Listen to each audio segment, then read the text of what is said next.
Hello everyone, welcome to the Bong tasty hub. আজ আমি ডিমের একটি ভিন্ন স্বাদের রেসিপি আপনাদের সাথে শেয়ার করব। পুরো ভিডিওটি স্কিপ না করে দেখার অনুরোধ রইল। তো চলুন ভিডিওটি শুরু করা যাক। এখানে আমি 4টে ডিম নিয়েছি, ডিমটা সেদ্ধ বসিয়েছি। এর মধ্যে দিয়ে দিচ্ছি 1 চামচ লবণ। লবণ দিলে ডিমের খোসাটা খুব ভালোভাবে উঠে আসে।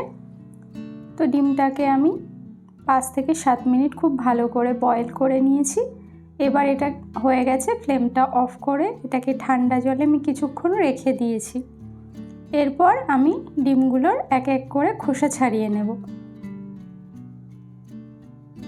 তো দেখুন ডিমের খোসাগুলো কত স্মুথলি উঠে যাচ্ছে। লবণ দেওয়ার কারণে কিন্তু খুব ভালোভাবে উঠে আসে।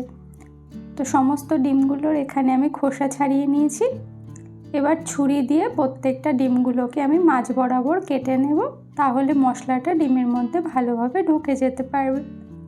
তো সবগুলো ডিম এখানে আমি খুব ভালোভাবে কেটে নিয়েছি। এবার এর মধ্যে দিয়ে দিচ্ছি সামান্য একটু লবণ আর দিয়ে দিচ্ছি সামান্য একটু হলুদ গুঁড়ো, দিয়ে মেখে রেখে দেব। এরপর কড়াই গরম করে কড়াইতে দিয়ে দিচ্ছি সরিষার তেল। তেলটা খুব ভালো মতো গরম হলে লবণ হলুদ মাখানো ডিমগুলো দিয়ে খুব ভালো করে ভেজে নিতে হবে। তো নেড়ে চেড়ে ডিমগুলোকে আমি দেখুন এখানে খুব সুন্দর করে ভেজে নিচ্ছি। ডিমগুলোকে একটু কড়া করে ভেজে নিয়েছি, তাহলে খেতে বেশি ভালো লাগবে। তো এখানে ডিমগুলো ভাজা হয়ে গেছে, এবার এগুলোকে তুলে নিচ্ছি। এবার ওই একই তেলের মধ্যে দিয়ে দিচ্ছি আবারও একটু সামান্য সরিষার তেল। ফোড়নে দিয়ে দিচ্ছি শুকনো লঙ্কা, দিয়ে দিচ্ছি তেজপাতা আর দিয়ে দিচ্ছি গোটা জিরে। ফোড়নটাকে একটু ভাজা ভাজা করে নিয়ে এবার এর মধ্যে অ্যাড করে দিতে হবে পেঁয়াজ কুচি। আমি এখানে মিডিয়াম সাইজের একটা পেঁয়াজকে কুচি করে নিয়েছি। এবার পেঁয়াজটাকে ব্রাউন কালার করে ভেজে নেব।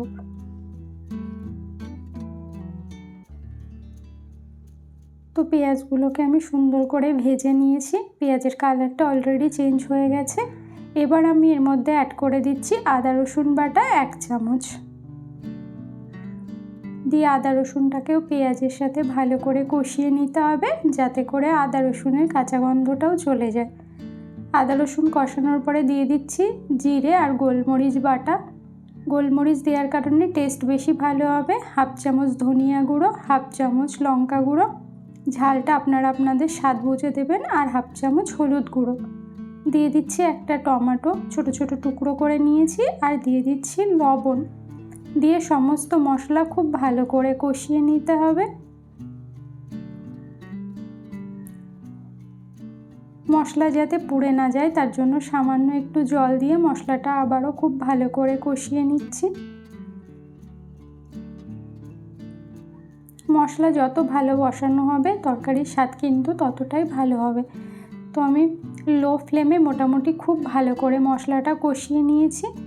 দেখুন মশলা থেকে অলরেডি তেল রিলিজ করতে শুরু করেছে। এই সময় আমি এর মধ্যে দিয়ে দিচ্ছি সেদ্ধ করা আলুগুলোকে আমি আগে থেকে প্রেসার কুকারে 3টে সিটি দিয়ে রেখেছিলাম। এবার হাতের সাহায্যে একটু চেপে বা ম্যাশ করে আলুগুলোকে আমি দিয়ে দিচ্ছি।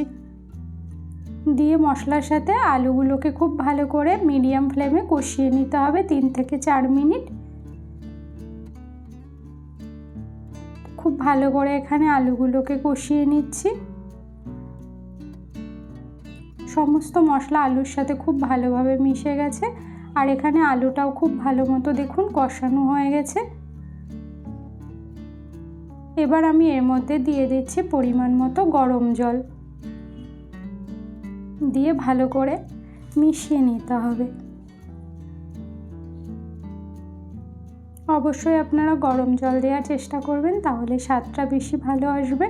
এবার এটাকে আমি কিছুক্ষণের জন্য ফুটিয়ে নেব। তো 4-5 মিনিট ফোটানোর পরে এর মধ্যে আমি দিয়ে দিচ্ছি সেদ্ধ করে ভেজে রাখা ডিম, দিয়ে আবারও খুব ভালোভাবে মিশিয়ে নিচ্ছি। দিয়ে আবারও আমি মিডিয়াম ফ্লেমে খুব ভালো করে ফুটিয়ে নেব। তো দেখুন রান্নাটা আমার এখানে প্রায় হয়ে এসছে। এবার এর মধ্যে আমি জিরে আর গরম মশলা বাটা দিয়ে দিচ্ছি। আমি জিরেটাকে শুকনো খোলায় আগে ভেজে তারপরে শিলনোড়াতে ভালো করে গরম মশলা আর জিরে বেটে নিয়ে দিয়ে দিলাম। দিয়ে দিচ্ছি স্বাদ অনুযায়ী চিনি আপনারা যারা তরকারিতে চিনি পছন্দ করেন না তারা একটু স্কিপ করতে পারেন। তো রান্নাটা অলমোস্ট হয়ে গেছে। এবার উপর থেকে সামান্য একটু ধনেপাতা কুচি ছড়িয়ে দিয়ে ভালো করে মিশিয়ে নিচ্ছি, নিয়ে ফুটিয়ে নিয়েছি 2 মিনিট। ব্যাস, রান্নাটা কমপ্লিট। ফ্লেমটা অফ করে এটাকে একটা প্লেটে সার্ভ করে নিচ্ছি।